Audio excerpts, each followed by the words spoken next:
एकदा एक राजा होता, त्याचं नाव होतं भर्तृहरी. काय नाव होतं? हा भर्तृहरी राजा याला सुंदर पत्नी पाहिजे होती. मग त्याला भरपूर भोग करायची इच्छा होती. फार श्रीमंत होता आणि त्याचं शरीर सुद्धा धष्टपुष्ट होतं. मग या भर्तृहरीने लग्न केलं, एका सुंदर स्त्रीशी लग्न केलं. बायको इतकी सुंदर होती, रूपवान होती, पण गुण थोडे कमी होते. या भर्तृहरीने जेव्हा लग्न केलं त्या स्त्रीशी, तो रात्रंदिवस त्या स्त्रीबरोबर राहायचा, भोग करायचा तिच्याबरोबर. त्याला ती फार आवडायची. इतका डुंबून गेला. त्याला एक भाऊ होता, विक्रमादित्य. हा पण राजा प्रसिद्ध आहे, विक्रमादित्य. फार शूरवीर, पराक्रमी, बुद्धिमान. मग इतका डुंबून गेला तो याच्यामध्ये. पण एके दिवशी त्याच्या लक्षामध्ये आलं की आपली जी बायको आहे तिला मी कधीच काही कमी पडू दिलं नाही, पण या बायकोचं मन माझ्यावर नाही आहे. त्याने असं सहज पाहिलं की माझी बायको नेहमीच घोडशाळेमध्ये जाते, अश्वशाळेमध्ये जाते. त्या घोड्याच्या तबेल्यामध्ये जो एक माणूस कामाला आहे त्याचं आणि माझ्या बायकोचं काहीतरी गडबड घोटाळा आहे. ती त्याच्यावर आसक्त आहे. मी काय कमी केलं तुला, असं त्या भर्तृहरी राजाला प्रश्न पडला. मग ह्या घोडशाळेतला जो युवक आहे त्याच्यावर या राणीचं प्रेम झालेलं. मग राजाने विचारलं, त्याच्या जो भाऊ आहे विक्रमादित्य, तर त्या विक्रमादित्यला नजर ठेवली त्याने त्याच्या बायकोवरती, खरंच ही अशी आहे का? तर त्यावेळेला त्या बायकोने राजालाच उलटी तक्रार केली, म्हणे तुमच्या भावाचा माझ्यावर डोळा आहे म्हणे. कशा स्त्री कपटीपणा कशी करू शकते पहा. असं म्हटल्यानंतर राजाला ते खरं वाटलं. भर्तृहरी राजाने स्वतःच्या भावाला म्हणजे विक्रमादित्य राजाला बाहेर काढलं राज्याच्या, माझ्या बायकोवर डोळा ठेवतो म्हणून. पण राजाला तरीही शंका की राणीचं माझ्यावर मन नाही, मी तिला एवढं प्रेम करतो, तिला काही कमी पडू दिलं नाही. विचार करा ना तुम्ही जरा.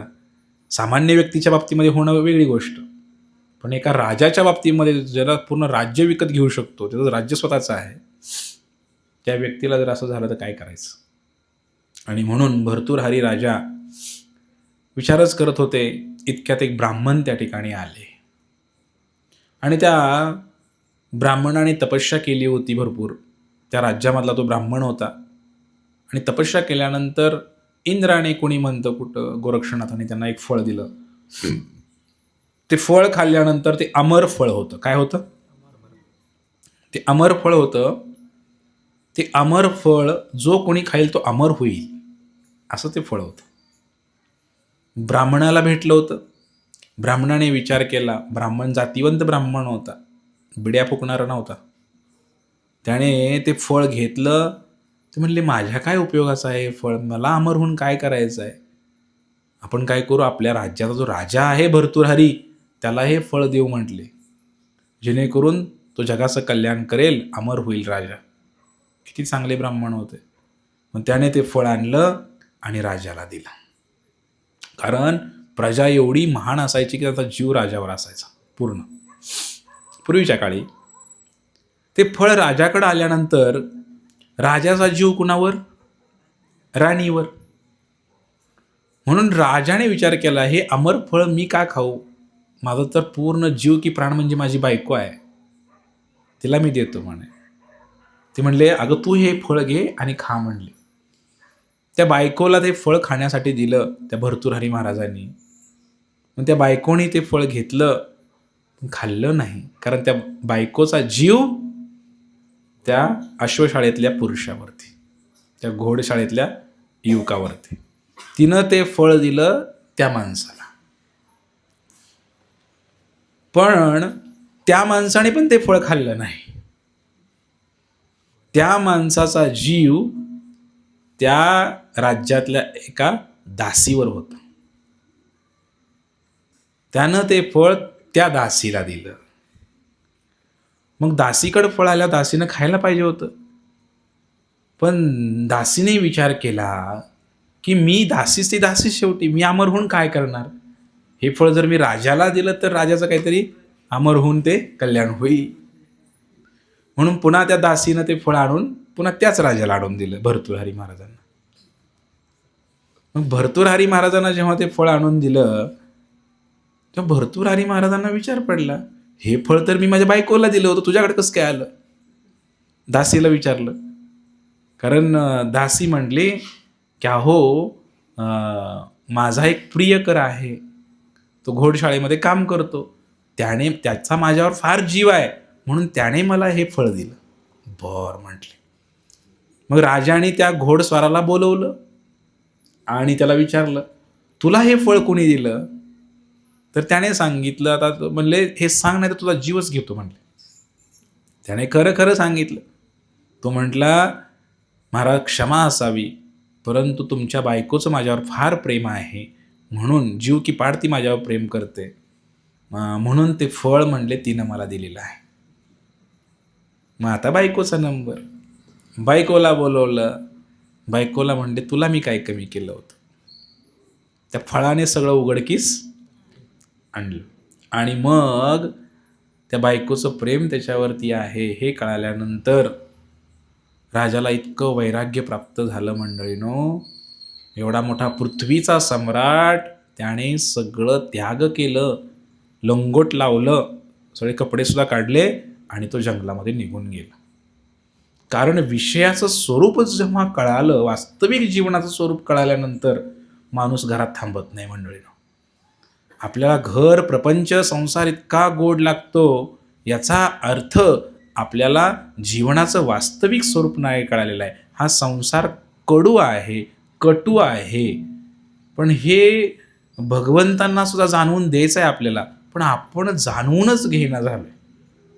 आपल्याही जीवनामध्ये अशा परीक्षा झालेल्या आहेत आपल्या आयुष्यामध्ये, आठवा थोडा पूर्वकाळ, पण आपण त्यातनं बोध घेतला का.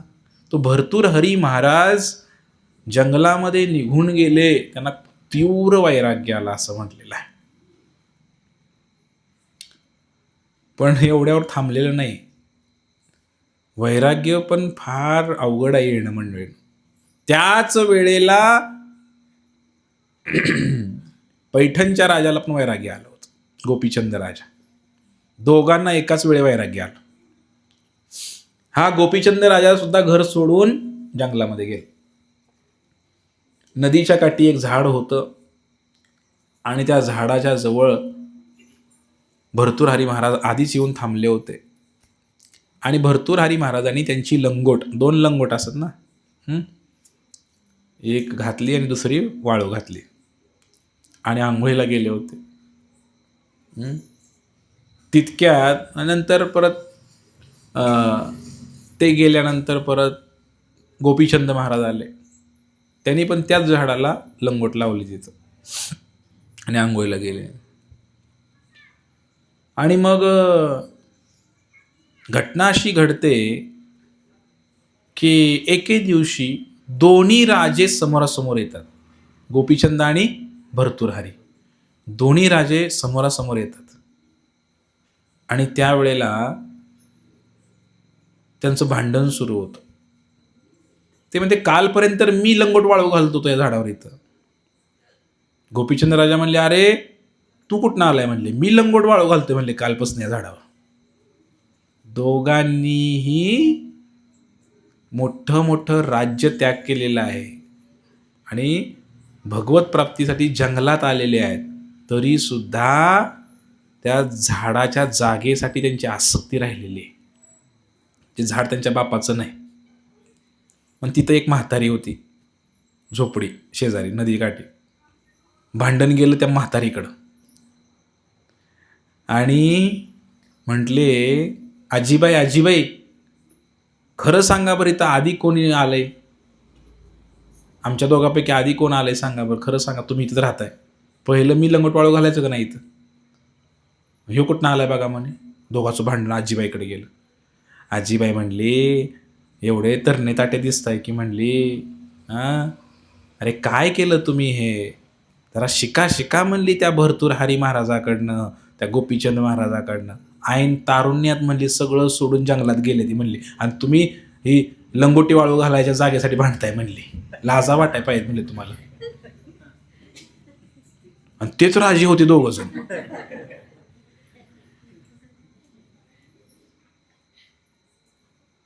जित्याची खोड मेल्याशिवाय जात नाही त्या पद्धतीनं ना, हे वैराग्य पण काही लगेच येत नाही. संसारात किती जरी लाता खाल्ल्या मायेच्या, सुंब जळाला पण पीळ काही जळत नाही गाड्याला. समजलं का तुम्हाला? माया असते, भगवंताने माया ह्यासाठीच ठेवली तुम्हाला ठोक द्यायसाठी. पण किती जरी ठोके खाल्ले ना आम्ही, सरळ होईल तो माणूस कसा मी. भरपूर मायाने प्लॅन केलेत, पण सुधारणारी जात नाही आमची. भरपूर संकट आलेत आमच्यावरती, पण आम्ही संसारातनं हात काय काढून घेत नाही. आम्ही अजून अडकायचाच प्रयत्न करतो. म्हणून भक्ती मार्ग हा या संसारातनं बाहेर पडण्यासाठी आहे मंडळी.